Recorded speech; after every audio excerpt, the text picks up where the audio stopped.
कल की क्लास में हमने पढ़ा था कि राष्ट्र साहित्य की उत्पत्ति कैसे होती है और आदिकालीन साहित्य में राष्ट्र साहित्य का क्या स्थान है, कैसे वो महत्वपूर्ण है अपने आप में। और इसके अलावा राष्ट्र शब्द की उत्पत्ति के संदर्भ में अलग अलग विद्वानों के मत जो सामने आते हैं हमारे, उनको कल हमने देखा था, पढ़ा था। आज हम इससे आगे बढ़ रहे हैं और आज हम पढ़ेंगे कि राष्ट्र साहित्य का आधार क्या है। क्योंकि कोई भी चीज होती है, कोई भी बात होती है, उसका कोई ना कोई एक आधार होता है, कोई ना कोई, चाहे किसी चीज का वैज्ञानिक आधार होता है, किसी चीज का ऐतिहासिक आधार होता है, किसी का धार्मिक आधार होता है। वैसे ही राष्ट्र साहित्य का क्या आधार है, कहाँ से ये परंपरा जुड़ती है। तो सबसे पहले इस पे बात करेंगे, के बाद हम बात करेंगे राष्ट्र साहित्य की क्या क्या विशेषताएं हैं, और उसके बाद प्रमुख राष्ट्र ग्रंथ कौन कौन से। इस तरीके से हमारी आज की क्लास होने वाली है। राष्ट्र साहित्य आदिकाल का प्रमुख साहित्य है, या कह सकते हैं हम कि आदिकालीन साहित्य की परंपरा में अपने आप में एक विशिष्ट परंपरा है, जो कहाँ से आती है, संस्कृत से आती है। संस्कृत के काव्य ग्रंथों में भी प्रबंधात्मक कृतियों का अपना एक अलग ही महत्व है, और ये प्रबंधात्मकता कहाँ से आती है, हिंदी साहित्य में वो संस्कृत के काव्य ग्रंथों से आती है।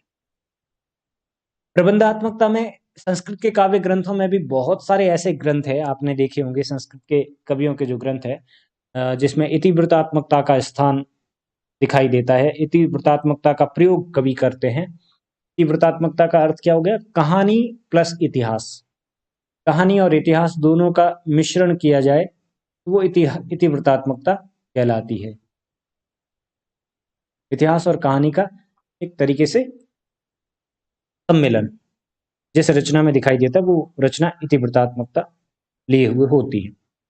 कहानी का यहाँ सीधा सा अर्थ क्या है, कल्पना से, कल्पना होनी चाहिए, कल्पना के साथ इतिहास का पुट, ये दोनों जब मिलाए जाते हैं तो वो इतिवृत्तात्मक साहित्य कहलाता है, पहली चीज। और ये इतिवृत्तात्मक साहित्य संस्कृत के काव्य ग्रंथों में मिलता है। संस्कृत के बहुत सारे कवियों ने अपने चरित्र नायकों को, अपने काव्य के प्रमुख नायकों को जो है एक तरीके से ऐतिहासिक आधार देते हुए उसमें कल्पना का मिश्रण किया है। अब हुआ क्या है, संस्कृत की जो ये काव्य परंपरा है जिसमें इतिवृत्तात्मकता का प्रयोग किया गया, यहाँ पर इतिहास अधिक है और कल्पना कम है। ये चीज ध्यान रखना। यहाँ पर आप मान के चलिए 80% इतिहास है, 20% कवि की कल्पनाएं हैं। राष्ट्र साहित्य जो हिंदी साहित्य का आदिकालीन साहित्य है, उसमें ये लगभग अंत तक जाते जाते उल्टा हो गया। कल्पना का ज्यादा स्थान या ज्यादा महत्व दिया गया कवियों के द्वारा, और इतिहास जो है उसमें यदा कदा प्रयोग किया गया। एक तरीके से उसको पूर्णतः एक काव्य कृति बना दिया, कपोल कल्पित कल्पना उसको एक तरीके से साबित कर दिया। तो जो संस्कृत की काव्य परंपरा है वो दिखाई तो देती है, लेकिन वो सारे के सारे रूपक, वो सारे के सारे गुण जो है अपने भीतर नहीं रख पाती। इस चीज का विशेष कर ध्यान में रखें। आती कहाँ से ये परंपरा, संस्कृत से। राष्ट्र साहित्य की परंपरा संस्कृत से आती है। ऐसे बहुत सारे जो है ग्रंथ आपको मिलेंगे। उदाहरण के लिए ऋग्वेद में, शतपथ ब्राह्मण में युद्ध और वीरता संबंधी बहुत सारी सूक्त है। सूक्त का मतलब है छंद है। महाभारत तो पूरी तरीके से एक वीर काव्य ही है। आपने देखा होगा पूरा का पूरा जो महाभारत का काव्य है उसमें युद्ध सबसे ज्यादा महत्वपूर्ण है, और युद्ध को ध्यान में रखकर केंद्रस्थ जो चीज है वो युद्ध है। इसके इर्द गिर्द पात्रों की रचना की गई। तो ये संस्कृत का, लौकिक संस्कृत का एक महान ग्रंथ है महाभारत, है ना। रामायण में भी बार बार जो है चरित काव्य को ऊंचा उठाने के लिए, चरित काव्य को स्पष्ट करने के लिए, चरित काव्य की विशेषताएं साबित करने के लिए जो है कवि क्या करता है, बार बार युद्धों का सहारा लेता है। अंत में जाकर के वो राम रावण का वो भीषण युद्ध जो है प्रस्तुत करता है कवि, जिसमें शिव जैसी शक्तियां भी शामिल हो जाती है। शिव और शक्ति भी एक दूसरे के जस्ट अपोजिट खड़े हो जाते हैं। आपको पता होगा कि रावण ने जो है शक्ति को प्रसन्न कर लिया था और अपने पक्ष में कर लिया था, और शिव पहले से ही रावण के पक्ष में थे। तो राम विचलित हो जाते हैं युद्ध से, और बाद में वो शक्ति की आराधना करते हैं। और आपने पूरी राम की शक्ति पूजा कविता जो है वो पढ़ी होगी, निराला की। तो एक तरीके से युद्ध जो है संस्कृत के काव्य में भी एक मुख्य तरीका हुआ करता था अपने चरित्र नायक के चरित्र को स्पष्ट करने के लिए, उसको स्थापित करने के लिए, उसको जन की मनसा में बिठाने के लिए। और ये सूत्र बाद में इस्तेमाल हुआ रासो साहित्य में। रासो साहित्य में राजाओं को चरित्र नायक बनाया गया। वहां पर संस्कृत की काव्य परंपरा में चरित्र नायक कौन थे? भगवान ना, ज्यादातर भगवान, या फिर एक तरीके से देखा जाए तो वो लोग जो ज्ञान में ऊंचे थे, एक तरीके से पंडित, उनको चरित्र नायक बना करके प्रस्तुत किया गया था। आपने ऐसी बहुत सारी कहानियां दादी नानी से सुनी होगी, जिसमें एक गरीब ब्राह्मण होता है, लेकिन अंत तक जाते जाते वो अपने बुद्धि कौशल से और अपनी वो वाणी कौशल से वो जो है समूची धरती पर राज करता है। इस तरीके की अनेक अनेक कहानियां जो है जनश्रुतियों में प्रचलित है और काव्य में भी इस्तेमाल हुई है। तो ये परंपरा संस्कृत साहित्य से आती है। महाभारत, रामायण इत्यादि संस्कृत के ऐसे ग्रंथ हैं जो वीर रसात्मक काव्य हैं, जिसमें वीर रस की जो है पूर्णतः परिपाक दृष्टि देखने को मिलती है कवि की।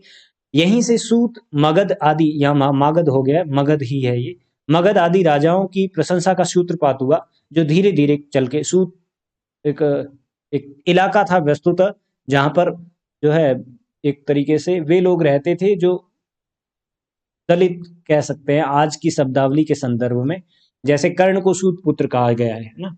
तो ऐसे लोग जो शक्तिशाली तो थे अपने रण कौशल से, लेकिन निचले तबके से संबंध रखते थे समाज के। तो यहीं से ये परंपरा स्टार्ट होती है। लौकिक संस्कृत के अंतिम समय में जो चरित्र नायक होते थे, वो चरित्र नायक कवियों ने इस तरीके के इस्तेमाल किए कि वो दलित या फिर पिछड़े इलाके या फिर पिछड़ी जनता का प्रतिनिधित्व करते थे। हाँ, इस तरीके के बहुत सारे चरित्र आपको देखने को मिलेंगे। महाभारत के युद्ध में आपने देखा होगा कर्ण का चरित्र सामने आता है। कर्ण अपने आप में एक राजसी व्यक्तित्व होते हैं, लेकिन उसको एक सूत पुत्र की तरह प्रस्तुत किया जाता है शुरुआत के काव्य में। क्यों प्रस्तुत किया जाता है? क्योंकि लोग जो है उनकी मनसा जो है कवि समझता है अच्छे तरीके से कि कौन सी चीज जो है काव्य के रूप में जनता के भीतर एक लालसा पैदा करेगी पढ़ने के लिए, जानने के लिए कि आगे क्या होगा। जैसे आज के नाटकों में होता ना, एक वो रखा जाता है एक तरीके का कुछ, तो हम क्या बोल सकते हैं, पहले उसको एक्सपोज नहीं करते हैं, फिर उसको धीरे धीरे धीरे करके उस चरित्र को स्पष्ट करते जाते हैं, और अंत में जाकर के वही कहानी निकल के आती जो स्टार्ट होती है। इस तरीके से प्रस्तुत किया जाता है। तो महाभारत के भी रचनाकार ने अपने चरित्र नायकों को, अपने चरित्रों को इसी तरीके से गढ़ा है, मढ़ा है और प्रस्तुत किया है।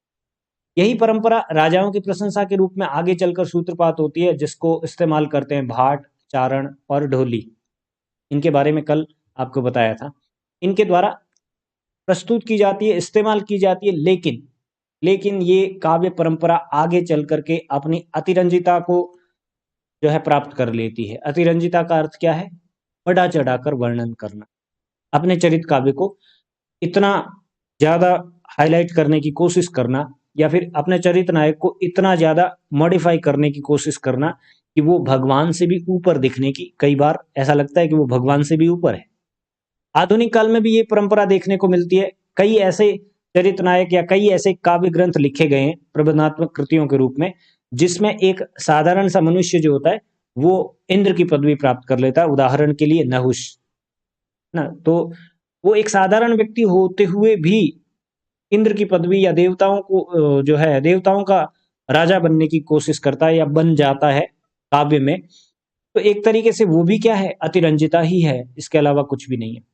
तो ऐसा प्रयोग चारणों ने, भाटों ने और ढोलियों ने किया, अपने चरित्र नायकों को अतिरंजित रूप में प्रस्तुत करके इन रासो साहित्य की रचनाएं की। और यही वजह है कि रासो साहित्य जो है इतनी आसानी से किसी भी व्यक्ति के दिलो दिमाग में पचता नहीं है। ऐसे लगता है जैसे जो है बेमतलब का वर्णन किया है उसका। कई जगह पर ये चीज एक चुनौती के रूप में, एक परिस्थिति के रूप में देखने को मिलती है रासो साहित्य में। वीर काव्य की दृष्टि से रामायण भी एक तरीके का अतिशयोक्तिपूर्ण युद्ध वर्णन है। जो आप देखते हैं कि राम रावण के बीच इस तरीके का युद्ध हुआ है, और जो है वानरों ने पूरे के पूरे राक्षसों के दल को नष्ट कर दिया है, खत्म कर दिया, उनको हरा दिया है। यही परंपरा किरातार्जुनीयम में वीरोक्ति और दानवीर रस की बहुत अच्छे तरीके से उसमें प्रयोग करते हुए जो है भारवी प्रस्तुत करते हैं। किरात और अर्जुन की आपस में लड़ाई, यानी कि भगवान शिव, किरात कौन है? भगवान शिव, किरात के रूप में भगवान शिव आते हैं। किरात शब्द का अर्थ होता है शिकारी, एक शिकारी के रूप में भगवान शिव और अर्जुन का मुकाबला होता है, और बाद में अंत में पता चलता है कि किरात के रूप में भगवान शिव है, तो अर्जुन उनसे माफी मांगता है क्योंकि शिव को अर्जुन जो है अपना गुरु मानता है। एक तरीके से यहाँ पर भी दलितों को या पिछड़े हुए लोगों को चरित्र नायक बनाता है पहले काव्य रचनाकार, और उसके बाद अंत में जाकर के उसको एक्सपोज करता है, अंत में जाकर ये क्लियर करता है कि वास्तव में ये ऐसा नहीं, ये इस तरीके से प्रस्तुत करना चाहता था मैं। उत्तर रामचरित में जहां एको रस करुणा और इसका प्रतिपादन होता है, वहीं चंद्रकेतु और लव के वीर रस से भरे वाद विवाद भी प्रस्तुत होते हैं उत्तर रामचरित में। वैणी संहार में भी वीर रस का अद्भुत प्रयोग किया है, सुंदर वर्णन किया है। और इसके अलावा भी संस्कृत के बहुत सारे ग्रंथ है, ये तो नाम मात्र के ग्रंथ है जिनको हम जानते हैं, है ना, जिनको हम आम बोलचाल में जो है उदाहरण के रूप में प्रस्तुत करते हैं। ये तो कुछ एक उदाहरण है ताकि आप कनेक्ट हो सके रासो साहित्य से और रासो साहित्य की परंपरा से। इसके अलावा भी संस्कृत के बहुत ऐसे ग्रंथ हैं जिनको उदाहरण के तौर पर प्रस्तुत किया जा सकता है कि ये रासो साहित्य के पूर्ववर्ती ग्रंथ रहे हैं। क्लियर? तो रासो साहित्य की परंपरा कहाँ से आती है? संस्कृत से आती है। ये आपके दिमाग में क्लियर होना चाहिए। कोई डाउट किसी को यहां तक? अगर है तो पूछिए। ध्यान ये रखना, आपके दिमाग में ये चीज नोट करके रखनी है कि रासो साहित्य की परंपरा का आधार संस्कृत साहित्य है, और संस्कृत साहित्य में स्पेशली लौकिक साहित्य ना, वैदिक साहित्य को अगर मान लें तो ऋग्वेद में कुछ सूक्त मिलते हैं सिर्फ और सिर्फ। लौकिक साहित्य में अनेकानेक संस्कृत ग्रंथ ऐसे हैं जिनमें चरित्र नायकों को उठाने के लिए वीर रसात्मक काव्य शैली का इस्तेमाल किया गया है कवियों के द्वारा, और उस वीर रसात्मक काव्य शैली में वर्णन किया है, इतना ज्यादा अतिशयोक्तिपूर्ण नहीं है, लेकिन अपभ्रंश के बाद आदि काल तक पहुंचते पहुंचते ये वर्णन जो है अतिशयोक्तिपूर्ण, अतिरंजिता से जो है परिपूर्ण हो जाता है, जहां पर कवि बढ़ चढ़ के जो है अपने चरित्र नायक का, अपने काव्य नायक का वर्णन प्रस्तुत करता है। ये एक बड़ा अंतर देखने को मिला है। बाकी एज इट इज चीजें, प्रबंधात्मकता वही है जो संस्कृत की काव्य परंपरा में दिखाई देती है। अलग अलग छंदों का प्रयोग, है ना, अपने ग्रंथ को छंदों की एक छटा बना देना, छंदों का एक अजायब घर बना देना, छंदों का म्यूजियम बना देना। रसों का इस तरीके से क्रियान्वयन किया गया कि एक रस के उत्तरार्ध में दूसरे रस को इस तरीके से प्रस्तुत किया या इस्तेमाल किया गया कि पढ़ने वाला जो है वो भाव विभोर हो जाए। इस तरीके का वर्णन है। आपको ये देखकर आश्चर्यचकित हो जाएंगे। मैं आज एक पोस्ट शेयर करूंगा ग्रुप में, संस्कृत की काव्य परंपरा से जुड़ी हुई वो पोस्ट है। उसमें आप देखेंगे कि एक अक्षर को, जैसे मान लीजिए ड एक अक्षर है, इस ड को आधार बनाते हुए किरातार्जुनीयम में या कोई और भी कई सारे संस्कृत के ग्रंथ रहे जिनमें पूरे के पूरे चरित्र नायक को जो है प्रस्तुत कर दिया। सिर्फ एक अक्षर ड का प्रयोग करते हुए कवि ने जो है एक छंद लिखा और उस छंद में अपने चरित्र नायक की कुछ विशेषताएं प्रस्तुत कर दी। जैसे उदाहरण के लिए डडे डडा है, डडा है, इस तरीके के, और इससे शब्द बनते हैं। ऐसा नहीं कि इससे कोई शब्द नहीं निर्मित हो रहा है, शब्द भी बनते हैं। उसका आप डिक्शनरी में अर्थ देखेंगे ना संस्कृत की, तो आपको अर्थ भी मिलेगा कि डड्डे का अर्थ क्या है, डड्डा का अर्थ क्या है। इस तरीके से कवि ने अपनी जो है अद्भुत कवित्व शैली का इस्तेमाल करते हुए, अपनी काव्य प्रतिभा का इस्तेमाल करते हुए जो है वर्णन किया है। लेकिन वो वर्णन इतना ज्यादा अतिशयोक्तिपूर्ण नहीं लगता है जितना कि रासो साहित्य का, आदिकाल का जो रासो साहित्य, अपभ्रंश का जो रासो साहित्य, उसका वर्णन ज्यादा अतिशयोक्तिपूर्ण लगता है। इस कारण से कुछ रासो ग्रंथों को तो जो है आधुनिक काल में आकर के जाली साबित कर दिया है, नकली घोषित कर दिया है।